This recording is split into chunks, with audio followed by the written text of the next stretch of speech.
우리가 요한복음을 중심으로 예수님을 만난 사람들 생각하고 있습니다. 지난주에는 7번째로 38년 된 병자를 생각을 했죠.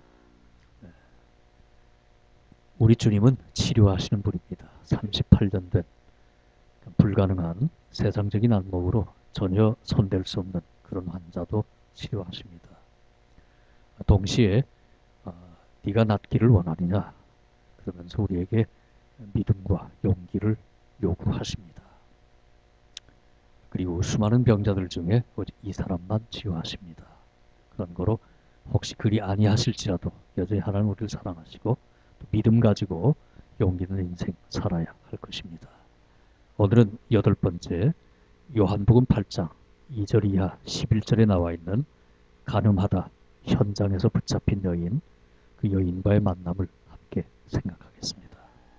같이 읽겠습니다. 이른 아침에 예수께서 다시 성전으로 나가서 많은 백성들이 예수께 나왔습니다. 예수께서 앉아서 그들을 가르치실 때 율법학자들과 바리새파 사람들이 간음을 하다가 잡힌 여인을 끌고 와서 사람들 앞에 세우고 예수께 말했습니다. 선생님, 이 여자가 간음을 하다가 현장에서 붙잡혔습니다. 모세는 율법에서 이런 여자들은 돌로 쳐 죽여야 한다고 우리에게 명령했습니다. 선생님은 뭐라고 하시겠습니까? 그들이 이런 질문을 한 것은 예수를 시험에 고소할 구실을 찾으려는 속셈이었습니다. 예수께서는 몸을 구부린 채 앉아서 손가락으로 바닥에 무엇인가를 쓰기 시작하셨습니다. 그들이 계속 질문을 퍼붓자 예수께서 일어나서 그들에게 말씀하셨습니다. 너희 가운데 죄 없는 사람이 먼저 이 여인에게 돌을 던지라. 그러고는 다시 몸을 굽혀 바닥에 무엇인가를 쓰셨습니다. 이 말씀을 들은 사람들은 제일 나이 든 사람들 하나둘씩 슬그머니 사라지기 시작했습니다. 결국 예수와 거기 홀로 서 있던 여인만 남게 됐습니다. 예수께서 일어나 여인에게 물으셨습니다. 여인아, 그들은 어디 있느냐? 너를 정죄한 사람이 한 사람도 없느냐? 여인이 대답했습니다. 선생님, 없습니다. 예수께서 말씀하셨습니다. 나도 너를 정죄하지 않겠다. 이제부터 다시는 죄를 짓지 마라. 아멘.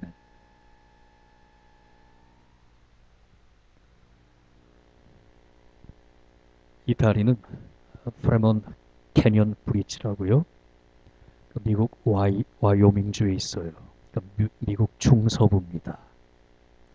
여러분이 잘 아는 네바다, 라스베가스의 위쪽에 해당하는 그런 지역입니다. 그리고 중부나 서부나 남부에 가면 이런 다리들이 흔합니다. 흔하게 볼 수 있는 튼튼하고 또 아름다운 그런 다리입니다.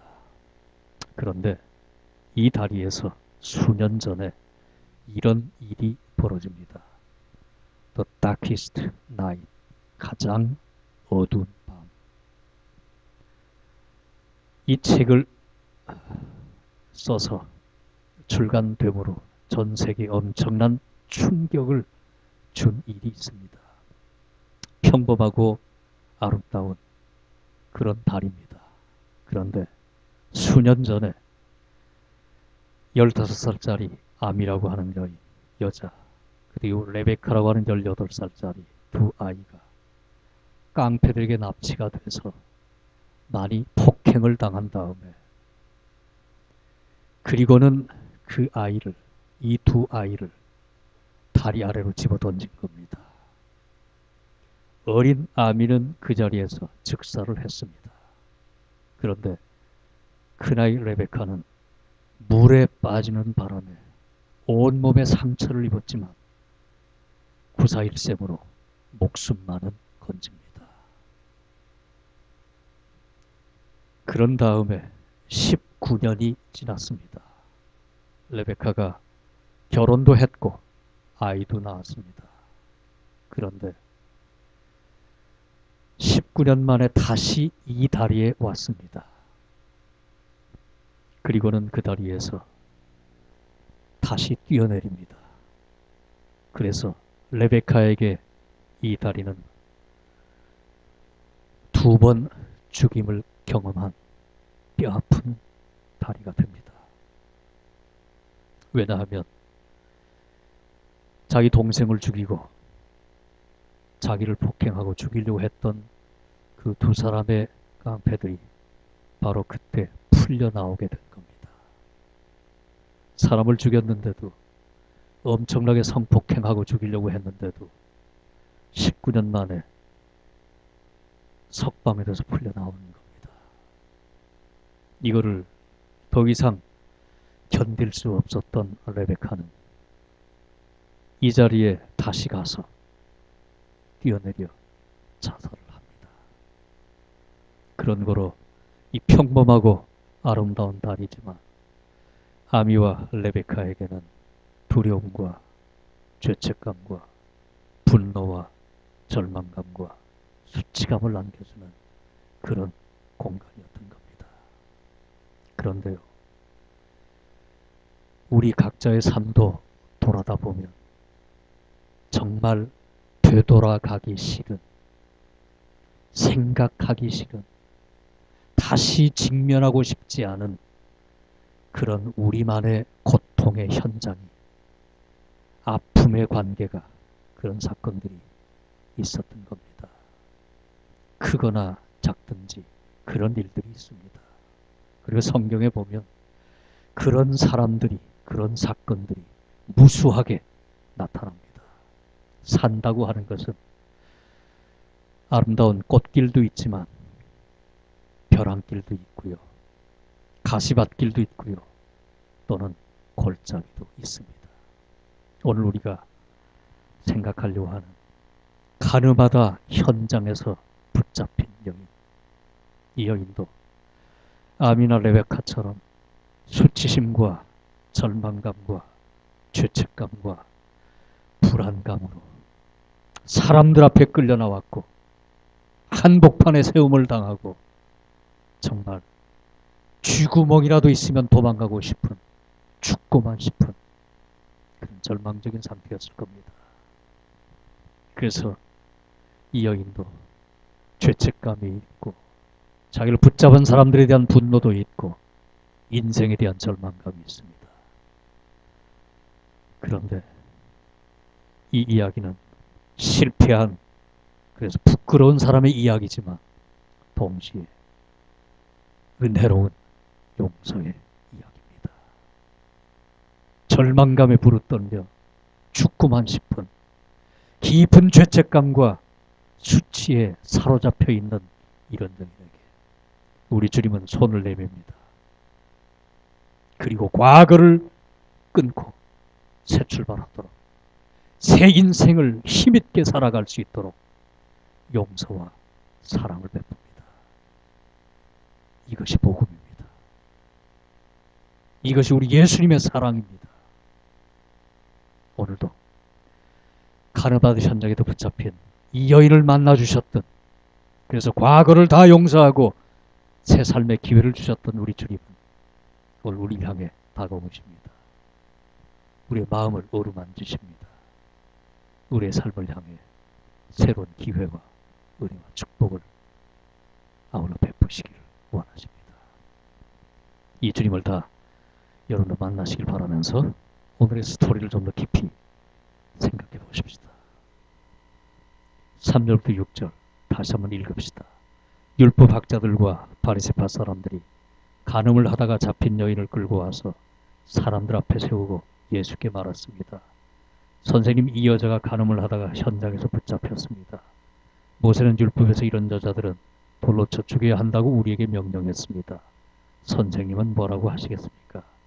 그들이 이런 질문을 한 것은 예수를 시험에 고소할 구실을 찾으려고 하는 속셈이었습니다.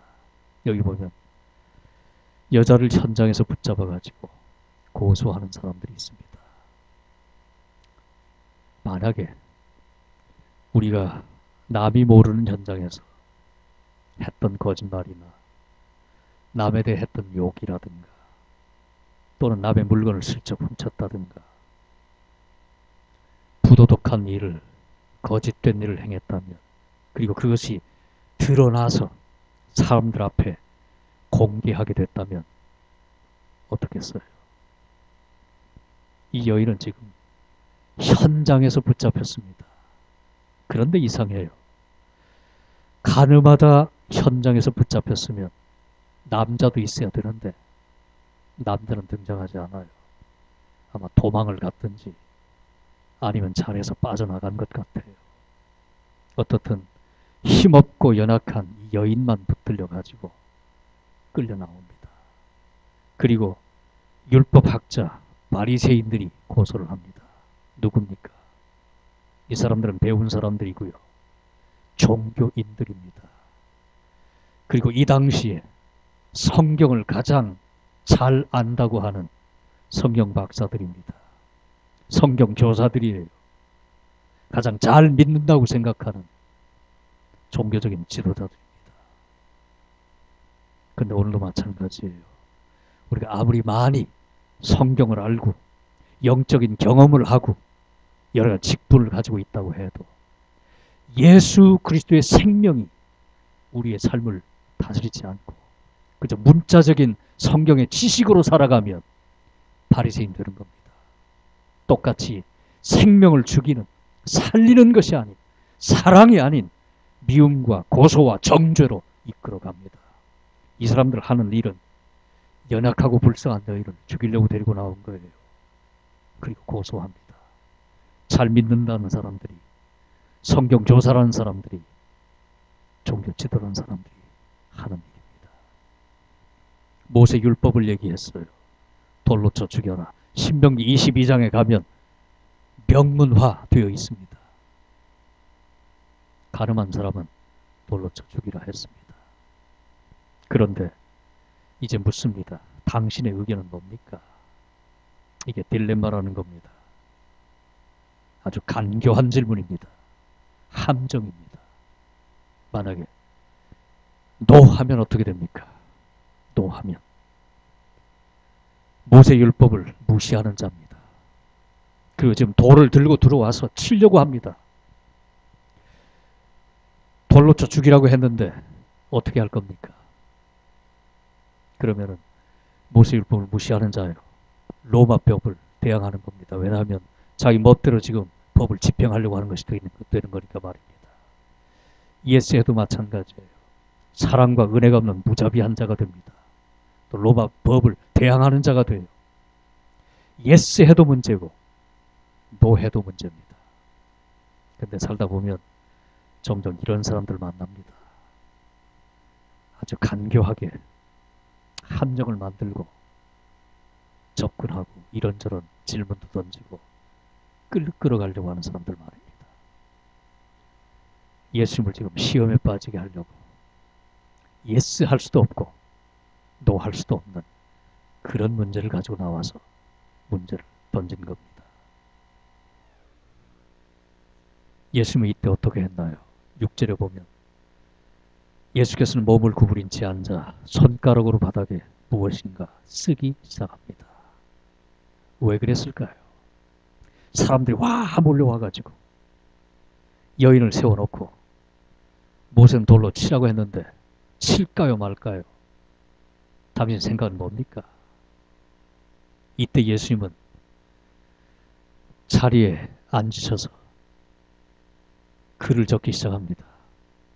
보통 학자들은 세 가지로 생각을 합니다. 왜 그랬을까? 왜 그랬을까? 첫째, 생각할 시간이 필요하지 않았나?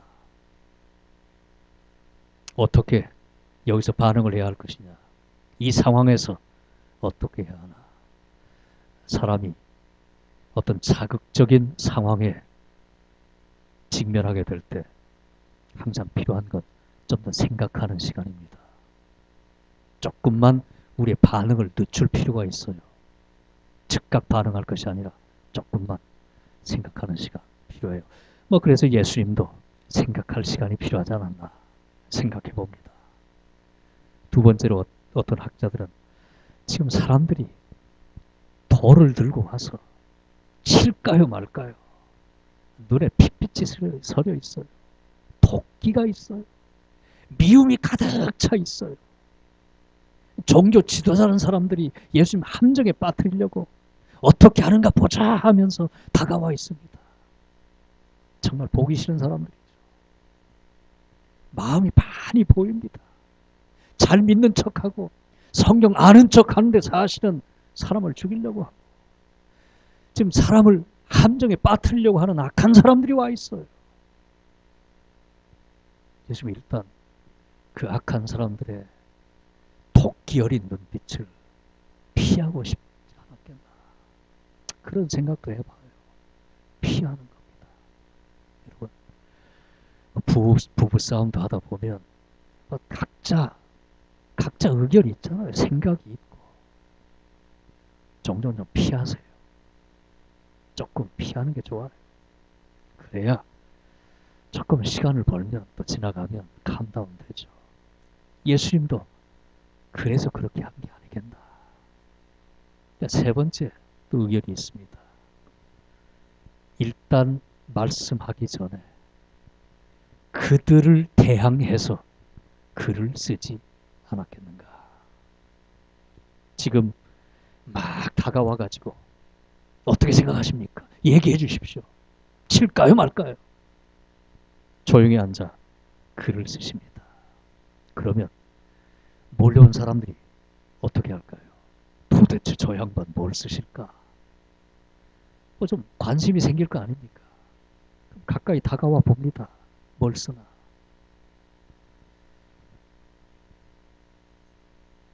이 영화를 만든 감독도 그런 관점에서 영화를 만든 것 같아요. 예수님에 대한 스토리를 영화로 만들면서 그 장면에서 좀 민망하긴 하지만 눈을 부릅떴잖아요. 눈을 부릅뜨면서 뭘 씁니다. 그래서 사람들이 와서 좀 읽어보란 말입니다. 그래서 이 전통적으로 대다수의 학자들은 세 번째 걸 선택합니다. 살인하지 말라. 도덕질하지 말라. 부모를 공경해라. 안식일을 지켜라. 쭉 쓰는 겁니다. 네가 간음은 안 했다 해도 다른 죄 진 건 없느냐. 네가 정말 이 사람을 고소할 만큼 깨끗한 사람이냐. 쓰는 겁니다. 그래서 이 그리거는 카타그라페라는 단어를 쓰는데 거슬려 쓴다. 거슬려 쓴다. 그래서 말 대신 여러 참 말씀들을 적은 겁니다. 사람들이 와서 읽어볼 수 있도록 말입니다. 그러면서 계속 사람들이 얘기합니다. 계속 질문을 퍼붓자 예수께서 일어나 그들에게 말씀하십니다. 너희 가운데 죄 없는 사람이 먼저 이 여인에게 돌을 던져라. 그리고는 다시 몸을 굽혀 바닥에 무엇인가를 쓰셨습니다. 그러니까 이 그림을 그린 화가도 같은 관점에서 그림을 그린 겁니다. 여인이 있고요. 예수님 일어나 지금 말씀하십니다. 글을 써놨어요. 사람들이 와서 쓴 글을 읽어봅니다. 뭐라고 썼는지. 그래 너희들이 간음죄는 지었지 않았다고 해도 현장에서 붙잡혀 오지 않았다고 해도 다른 죄는 없느냐. 여러 가지 죄 목록을 받아 쓰신 겁니다. 그런 다음에 말씀을 너희 가운데 죄 없는 자가 먼저 돌을 던져라 말씀하시니까 양심의 가책을 받아서 한 사람 한 사람 떠나가기 시작합니다. 나이 든 사람부터 하나둘씩 슬그머니 사라지기 시작했습니다. 결국 예수와 거기 홀로 서 있던 여인만 남게 됐습니다. 그 여인에게 예수님이 또 물으십니다. 여인아 그들은 어디 있느냐? 너를 정죄한 사람이 한 사람도 없느냐? 여인이 대답했습니다. 선생님 없습니다. 예수님께서 말씀하십니다. 나도 너를 정죄하지 않겠다. 이제부터 다시는 죄를 짓지 마라. 이 스토리를 우리가 배우고 생각할 때 항상 잊지 말아야 할 두 말씀이 있습니다. 첫째, 너희 가운데 죄 없는 사람이 먼저 이 여인에게 돌을 던져라. 우린 너무 쉽게, 너무 가볍게, 너무 자주 남을 향해 돌을 던집니다.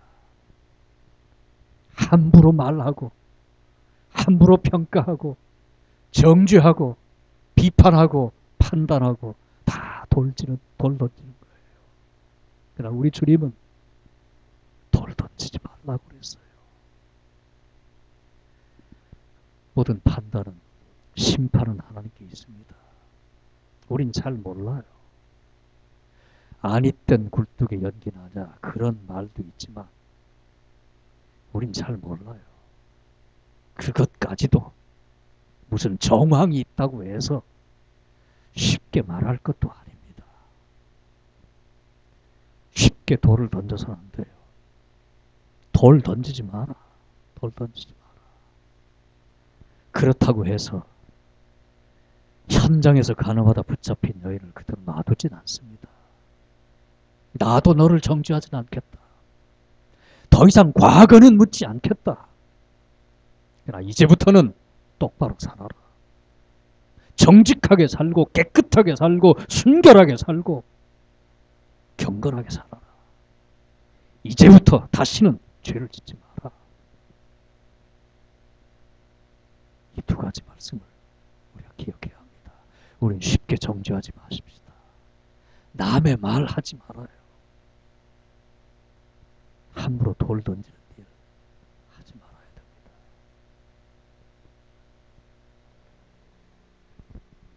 어느 시험장에서 있었던 모습입니다.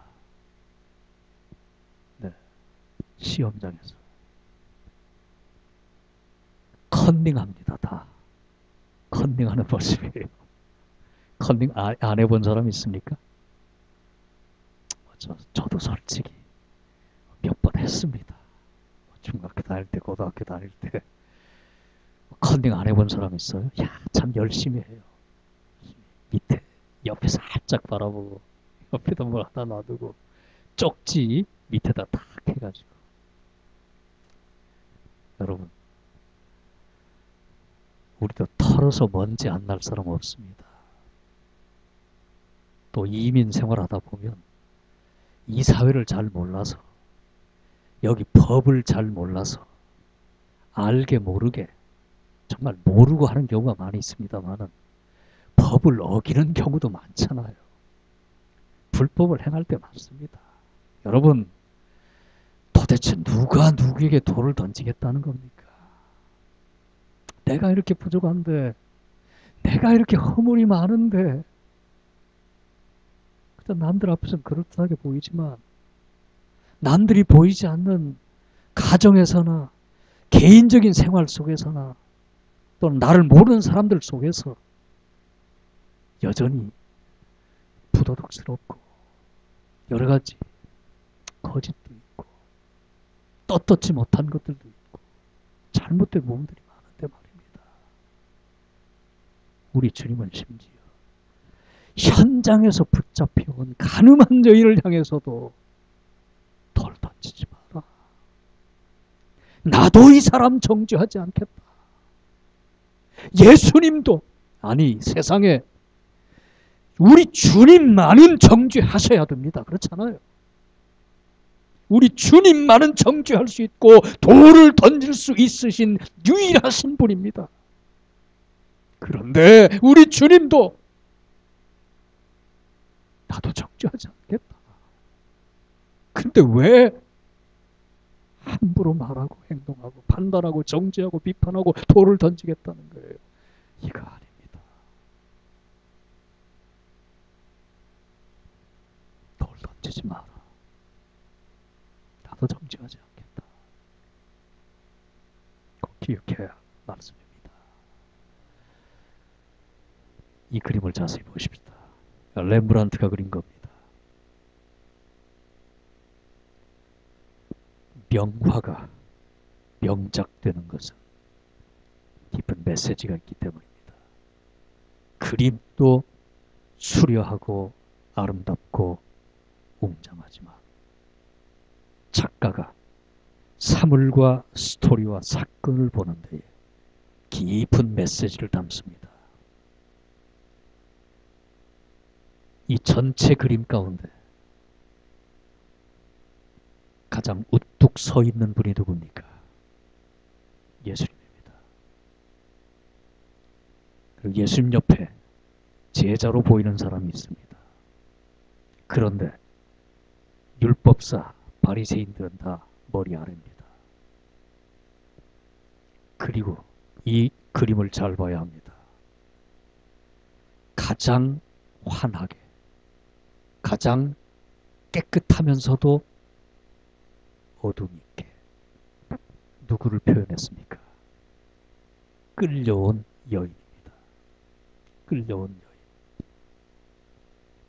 이런 죄인도 예수님의 사랑이 임하면 가장 순수한 인간으로, 가장 아름다운 여인으로 새 인생 출발할 수 있단 말입니다. 이것이 예수님의 사랑이고 예수님의 복음이고 성경의 이야기입니다. 우리는 이 이야기를 따라 사는 사람들이고 이 이야기 속에 우리 자신이 주인공이 된 사람들이고 이러한 사랑과 은혜와 용서를 받은 자들로서 이 세상에 다른 사람들에게 동일한 사랑과 위로와 은혜를 베풀어야 할 하나님의 사람들인 겁니다. 마지막으로 생각합시다. 죄인에 대한 예수님의 태도입니다. 첫째, 예수님은 이 여인을 이해하십니다. understanding. 얼마나 삶이 어렵고 구차하고 힘들면 간음을 해야만 했겠습니까? 그렇게 붙잡히면 험한 꼴 당한다는 걸 알면서도 그럴 수밖에 없었던 뭔가 이유가 있을 것 아닙니까? 뭔가 이유가 있습니다. understanding, 사람을 이해한다고 하는 것은 조금이라도 상대방 신발을 신어보자는 겁니다. 상대방 입장에 돌아가서 생각하자는 거예요. 예수님이 이 여인을 이해합니다. 그 여인 입장에 돌아가서 생각해 봅니다. 그러기에 컴패션, 긍휼히 여기는 마음을 가지십니다. 산다는 건 쉽지 않아요. 또 인생이란 고독한 길이고 거기에 많은 행복과 기쁨과 축복도 있지만 어차피 점점점 나이가 들어 마침내 혼자 가면 외로운 거예요. 고독한 길이에요. 그래서 사람이란 다 불쌍합니다. 이번에 총리 후보로 올라왔던 사람, 참 평소에 우리 모두가 다 존경했던 사람 아닙니까? 그런데 막상 그의 사적인 생활들을 들춰내니까 물론 그 가운데 과장된 부분도 있겠죠. 잘 모르겠어요. 그러나 그런 일들이 불거지면서 그전가 기자회견 했잖아요. 그것 때문에 가족들이 졸도를 하고 눈물을 흘리고 파탄의 일을 뻔했다. 참 사회적인 정치적인 한국의 지도자가 그런 말을 한다는 게 참 부끄러워요. 그러나 그런 말을 할 수밖에 없는 그 사람이 더 불쌍해요. 그렇게 인정이 되고요. 살다 보면 많이 가졌던 못 가졌던 많이 배웠던 못 가졌던 인생은 다 불쌍한 구석이 있어요. 불쌍해요. 그래서 이 성경의 원리가 그렇습니다. 사랑하려면 컴패션, 긍휼히 여기는 마음, 불쌍히 여기는 마음을 갖지 않으면 사랑을 할 수가 없어요. 불쌍히 여기는 마음, 이것이 필요해요. 근데 불쌍히 여기는 마음을 가지려면 조금이라도 이해할 수 있어야 긍휼이 생겨요. 그래서 사랑하며 용서하게 되는 겁니다. 용서. forgiveness. 용서란 더 이상 과거를 묻지 않는 거예요. 더 이상 들쑤시지 않는 거예요. 그러면서 그걸로 끝나지 않아요. 챌린지를 하십니다. 나도 너를 정죄하지 않겠다. 그러나 더 이상 죄 가운데 사지 마라. 이젠 깨끗하게 새 출발해라. 챌린지. 어제보다 더 나은 내일을 향해 나가란 말입니다. 과거를 묻지 않고 용서하지만 더 아름답고 깨끗한 미래를 창조해 나아가도록 도전을 하십니다. 예수님께서 현장에서 붙잡힌 가늠하던 여인을 만나십니다. 그 여인을 이해하시고 불쌍히 여기시고 용서하시고 새 인생 살아가도록 용기와 도전을 내리십니다. 오늘도 이 주님을 우리가 만나고 주님의 은혜 가운데 더욱더 나은 내일을 향해 나아가며 우리 모든 인간관계 속에 은혜와 사랑을 베풀고 사는 더 이상 돌 던지지 않는 그런 삶이 되어야 할 것입니다. 기도하십시다. 가늠하다 현장에서 붙잡혀온 이 여인, 그 속에 형편과 처지와 내용은 다르지만 우리들의 모습들도 있음을 봅니다. 여전히 우리도 구겨지고 부끄럽고 부족하고 죄악된 것들을 많이 가지고 삽니다. 하나님, 우리를 불쌍히 여기사 용서하시며 새롭게 내일을 향해 더 나은 인격과 경건을 향해 나아가게 하시니 고맙습니다. 이 은혜, 이 사랑, 마음의 풍성이 간직해서 더 이상 주님이시여 우리의 사는 날이 얼마이든지 사는 날 동안 돌 던지지 않도록 함부로 남을 향해 말하고 행동하고 비난, 판단, 정죄하지 않도록 주님도 던지지 않은 돌을 함부로 던지지 않도록 그래서 도리어 긍휼을 베풀고 사랑할 수 있도록 사랑의 신실한 아들, 딸이 될 수 있도록 사랑의 제자 될 수 있도록 인도하여 주심으로 말미암아 우리의 삶을 통해 사랑의 열매를 맺고 사랑의 나라를 확장해 나아가는 귀한 사랑의 자녀 되도록 축복하여 주시옵소서. 우리 주님 예수 그리스도 이름으로 기도 올리옵나이다.